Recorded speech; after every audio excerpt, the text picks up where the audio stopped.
Oh, yeah. I can't believe we have made it to episode 7 of 7. But here we are at the end of our Echoes of Tyranny series, where we have dove deep into dystopian literature and, well, in many ways, I guess you could say, our own dystopian world that we are living in right now today. We've probably dissected, compared, contrasted Orwell's 1984 and Huxley's novel Brave New World with each other and with our own world for, I would suppose around 8 to 10 hours by now, by the end of this talk today. So let's just dive into it as we drive the final nail in the coffin to this series. So imagine you're walking through a dark forest at night. The trees around you, they're twisted and they're bent. Their branches are kind of reaching out like long fingers of some unforeseen force. Every so often you kind of catch a glimpse of light, but it's always just out of reach. That's kind of the world Orwell and Huxley created in 1984 in Brave New World. Two forests. One was built on fear, the other on comfort. But in both of them, you're lost, stumbling through a reality that's been designed to keep you from finding your way out. So far, we've been making our way through these dark woods as we've been working through this series. We've been following the trail that's left by two of the greatest novels of all time. And today we're not just going to find our way out. We're first going to stop on the edge of it. We're going to look back and we're going to ask, what in the world did all of this mean? What lessons did Orwell and Huxley leave us in the shadows? And why do these warnings seem even more urgent today? So grab your compass, grab your flashlight. It's time to unravel the endings, legacies, and enduring relevance of these prophetic stories. So first, let's just go right to the endings of these novels. We took ourselves right up to the edge of them in the last podcast. And so let's explore the finales of 1984 and Brave New World in greater depth. And this time we're going to look much more closely at key passages that cement the conclusion. So in 1984, Orwell doesn't just end the story with Winston's defeat. He gives us one of the most chilling representations of total control you could ever find in literature. After enduring relentless psychological, physical torture in the Ministry of Love, Winston finally reaches the point of complete surrender. The pivotal moment comes when O'Brien, Winston's torturer, breaks him down by forcing him to confront his deepest fear in the dreaded Room 101. For Winston, this fear is rats. I mean, it's a horrific fear. It goes back to his childhood, and this fear is just ingrained deeply in him. And at the edge of breaking, Winston finally betrays his lover, Julia, in a desperate plea to save himself. And it's so important to note, again here, he always promised himself in his mind that, sure, he's probably going to be broken by O'Brien and by the party, but he was never going to betray Julia. Well, at the end, here's a quote from the novel when finally Winston is threatened with, basically getting a throng of rats put inside of a cage that was fit over the top of his face. And Winston says this: "Do it to Julia, not me. Julia, I don't care what you do to her. Tear her face off. Strip her to the bones. Not me. Julia, not me." End quote. This is the moment when Winston's last shred of rebellion dies. Sure, he saves himself physically, but he loses everything that makes him human. His capacity for love, capacity for loyalty, and his capacity to have any type of defiance. He's betrayed himself. The final chapter just reveals the depth of his transformation. When Winston sees Julie again, finally, so Winston is broken, he's released back into the public, and he sees Julie again. Both are physically and emotionally just wrecked. Any trace of their once passionate affair, it's all gone. And you can see, and it's described behind them, just two broken souls who admit without bitterness that they have betrayed one another. In the last lines of the novel, Orwell delivers the devastating blow when he says this, quote, "He had won the victory over himself. He loved Big Brother." This sentence encapsulates Orwell's darkest warning. The state can so thoroughly manipulate an individual that they not only submit to oppression, but they come to love it. Winston's internal resistance is annihilated. He becomes a true believer of the party and the state, illustrating Orwell's fear that the human spirit, it can be reshaped entirely by external forces.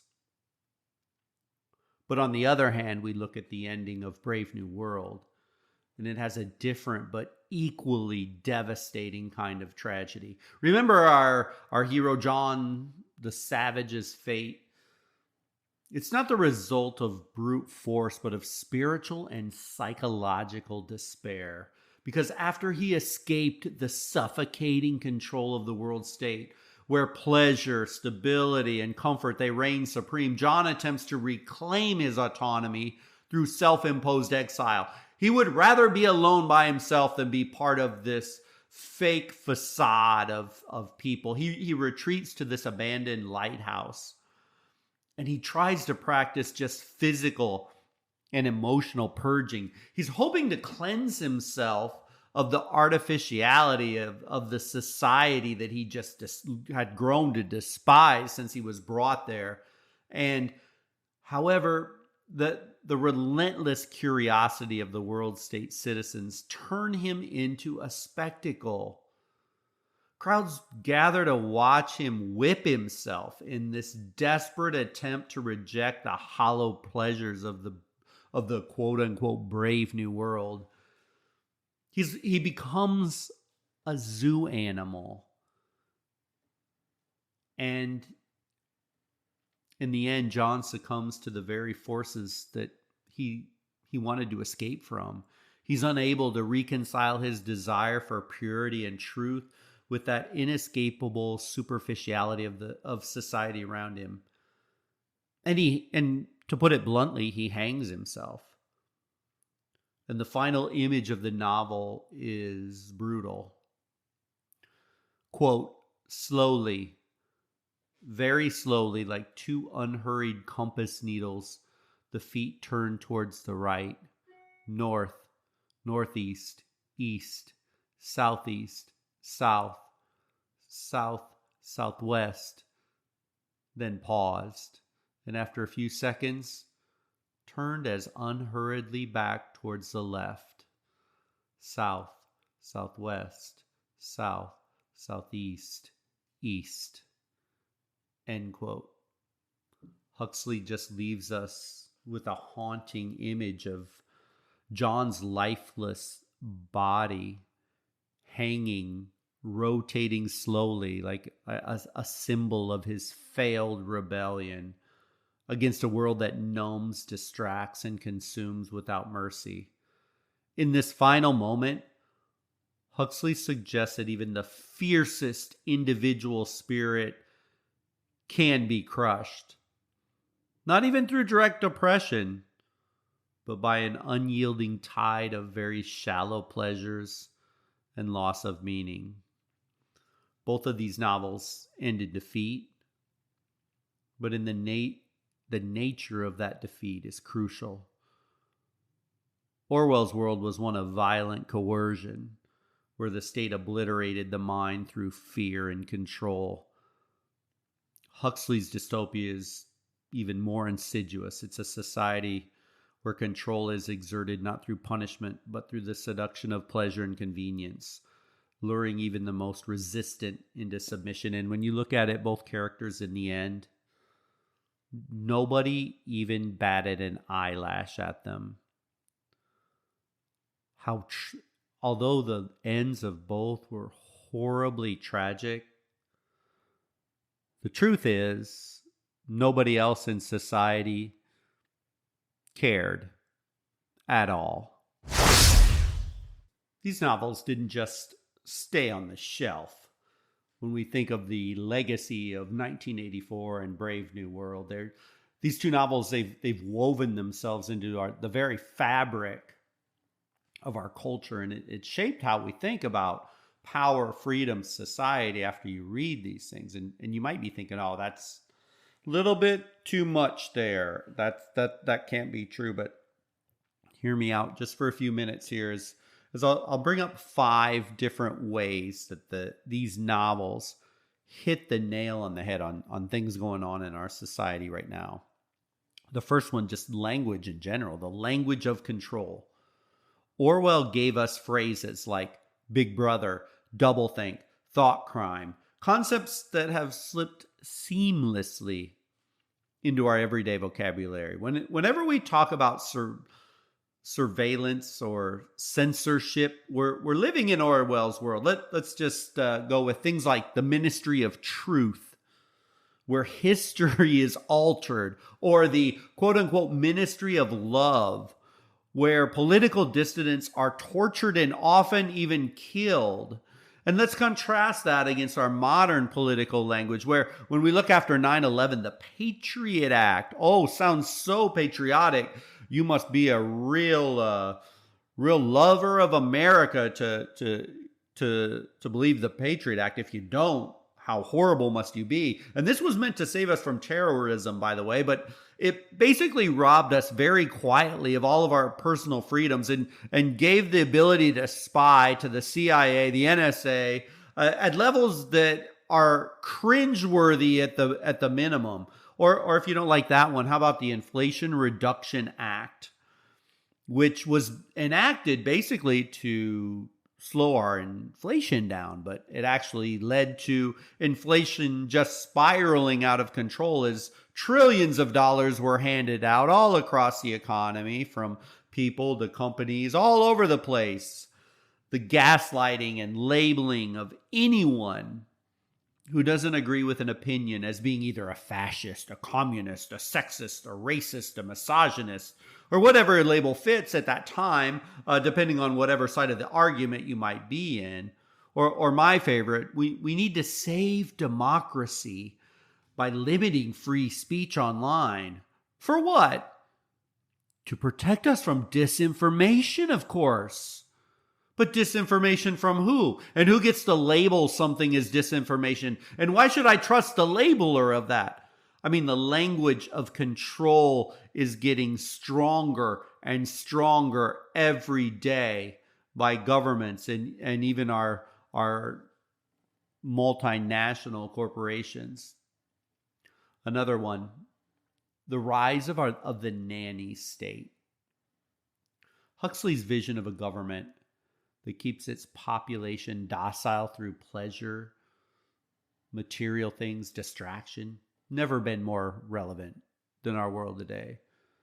From our endless streaming services to hyper-targeted consumerism, we're living in a time where it's easier to drown in convenience than confront difficult truths.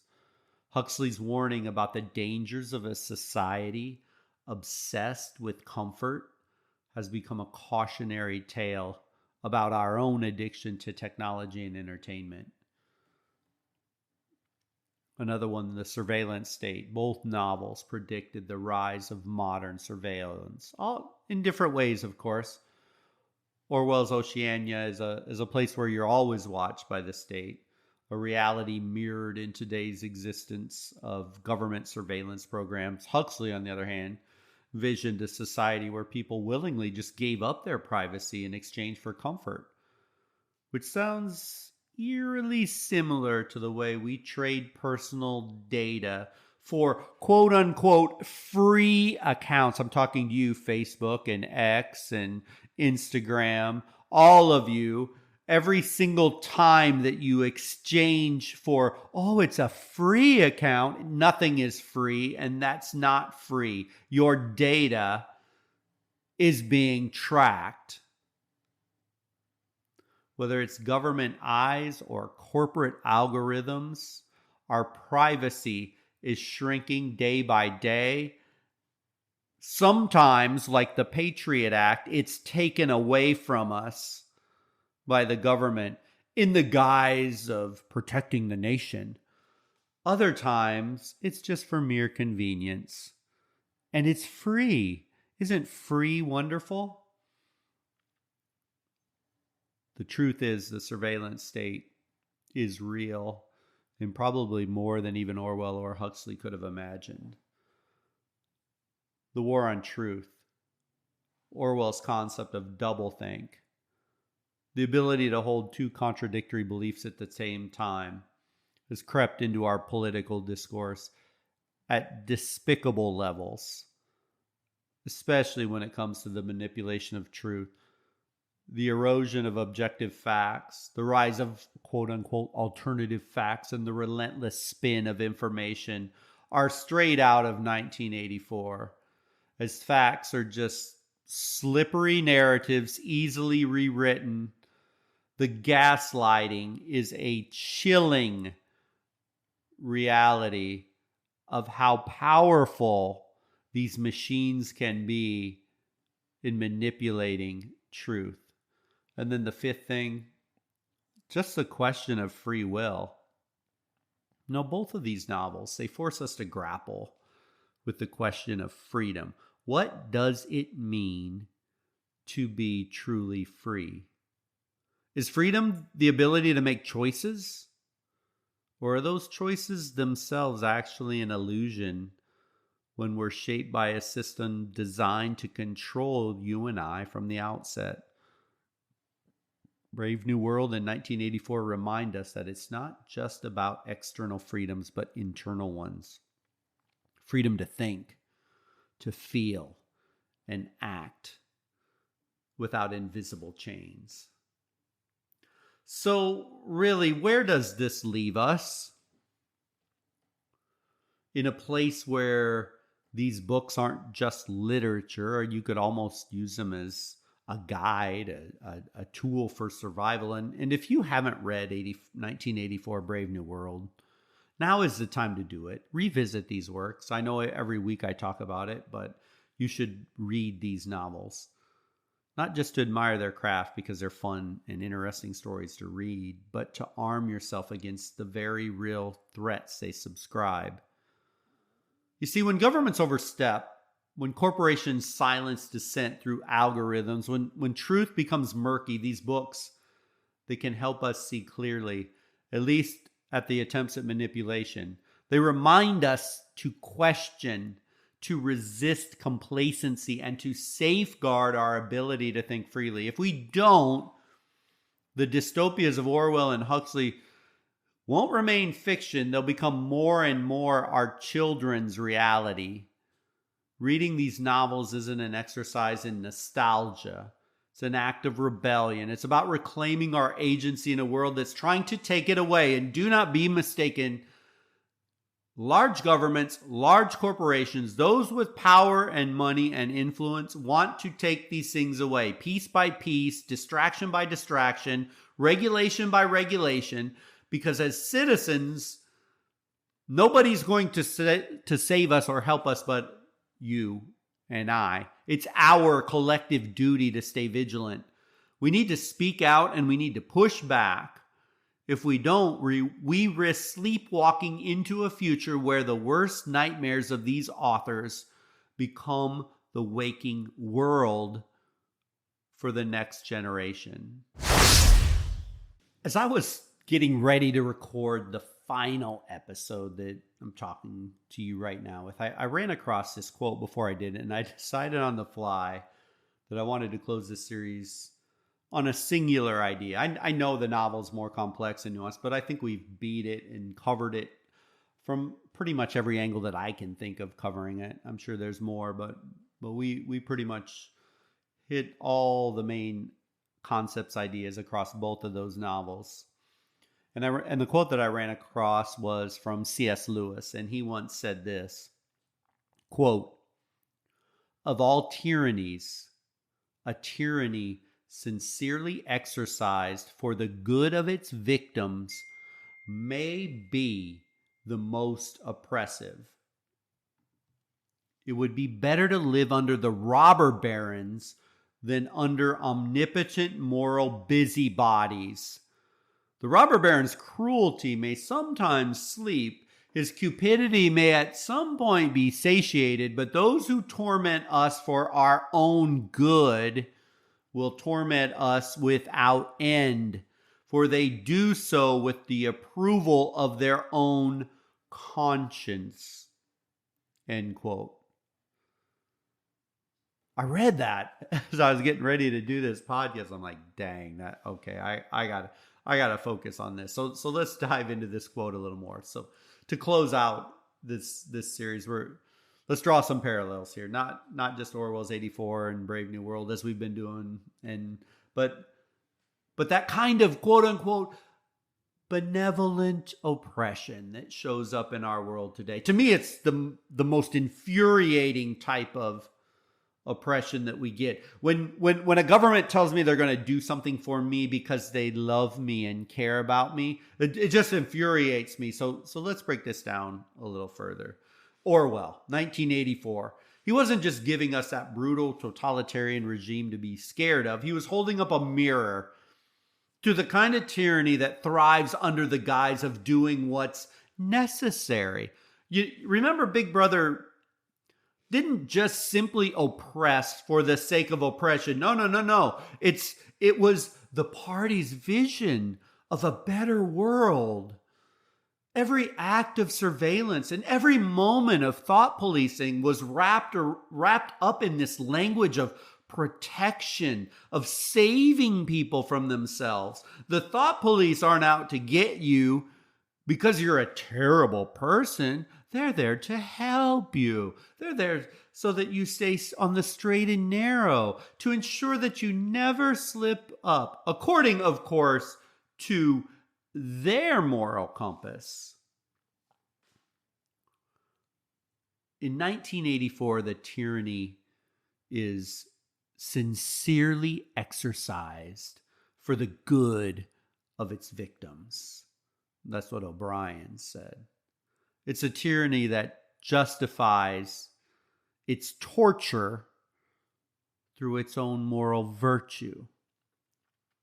O'Brien, Winston's primary torturer, he doesn't even see himself as evil.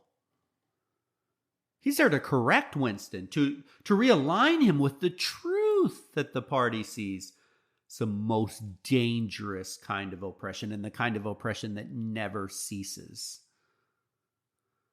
Because when the oppressors believe they're righteous, and you, how shall I say it kindly, are inferior, you're worthless. You're just not smart enough to understand. You're just a mere peasant or a cog in the machine. You're a useful idiot, and me too. Just like Lewis says, those type of people, out for your quote-unquote good, they'll torment you without end, because in their own eyes, they're helping. They are your moral busybodies with the same blind conscience Orwell so carefully laid out. Same thing, let's look at Brave New World. It was a different take, as we know, on tyranny, one that hits closer to home when we think about the comforts of our modern life in the United States or in the West. This is the tyranny of happiness, of comfort, of numb content. In Huxley's dystopia, people aren't terrorized by fear or brutalized into submission. They're sedated. They're given a drug, keeps them docile, keeps them happy, keeps them safe. That word safety again. But here's the trick.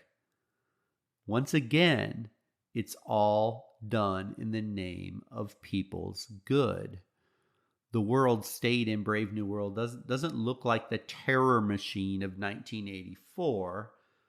Looks like the ultimate nanny state where every pleasure catered to, every worry is erased. But that's the point. This too is a tyranny, sincerely exercised for the quote-unquote good of its victims. They've taken away the ability to think critically, to suffer, to grow. They've made adult humans into children, mere babies to be fed and cared for. For what is the care? How do they care for them? Give them drugs, give them things, give them sex, superficial things, so that nobody ever gets too mature and basically stays intellectually like adult babies. Lewis's omnipotent moral busybodies, in this case, are the architects of the world state who've decided that true freedom, the freedom to think, to fail, to experience pain, oh, that's too dangerous. That's too hard. That our poor little minds should just be sedated and programmed to walk like zombies in through this easy life. It'll be better for everyone this way. So they've locked the people into this permanent bubble of soft, comforting oppression. See, Huxley's vision, like C.S. Lewis's, shows how oppressive a system can be when its goal isn't control for control's sake. That can end at some point. But control for your well-being, that gives them the moral high ground. And I don't mean to sound tinfoil hattish, but I now cringe when I hear our government say they're doing something for our safety, for our health, as almost invariably the only ones who lose something or are forced to do something is, well, you and I and the average person. Now let's bring this thing back to today, because we're not just talking about the novels, we're talking about patterns. Look around you and you'll see the same kind of soft tyranny creeping into the modern world. It's not jackboots from the 19th century, wiretaps. It's algorithms, safety regulation. Sure, starts with good intentions, right? But good intentions have a funny way of snowballing out of control. Once we give, in quotes, give power on something, anything to the government, you can almost certainly bet it will never, ever be given back to you. And it certainly isn't just the government. Think about tech giants, how they curate your experience, how social media feeds are filtered for your quote-unquote mental health, how algorithms decide what you should see to quote-unquote protect you from misinformation. It's sold as protecting you, as curating your experience, so you don't have to. Keep it easy. But what happens when the moral busybodies behind the screen start deciding what's good for you? In a bigger sense, they aren't just stopping to ask you. Just like Lewis's tyrants, their conscience is clear. They believe that they're on the side of virtue. These governments, these big tech companies, any of these huge multinational corporations. But because of that, they torment you without any end. Because they think they're doing it in their moral high ground. In their own obscene arrogance, they believe that. The choices are taken from us piece by piece, all in the name of our own good, for the good of the country. It's the digital soma, the digital drug of the Brave New World, and the thought policing of 1984 all rolled up into one. And that's the danger today. Whether it's governments mandating more surveillance, mandating drugs to keep you safe, corporations controlling information to protect you from harm. It's always the same justification. They do it for your good. And that's why it's so hard to fight back. And that's why you got to have a mental capacity to go deeper and think harder than just accepting that superficiality. I think finally large chunks of the population are waking up to this. No one argues against safety or protection on the surface, but if we're not careful underneath, as Lewis warned us, that's where true oppression festers. It's subtle, it's well-meaning, but it is relentless. So as we close out, here's a thought I want to leave you with. Beware the tyranny of good intentions. Orwell and Huxley saw it coming. C.S. Lewis spelled it out. The most dangerous power is the one that truly believes it's helping you, because it doesn't ever stop. It will go for complete control. It never rests. And if we don't pay attention, that kind of tyranny will shape our world into something not too different from those dystopian nightmares we've been reading about and we've been warned about. So with that, stay alert, stay skeptical, and most of all, fight to keep your intellectual freedom, even from those who claim they want to, quote unquote, save you.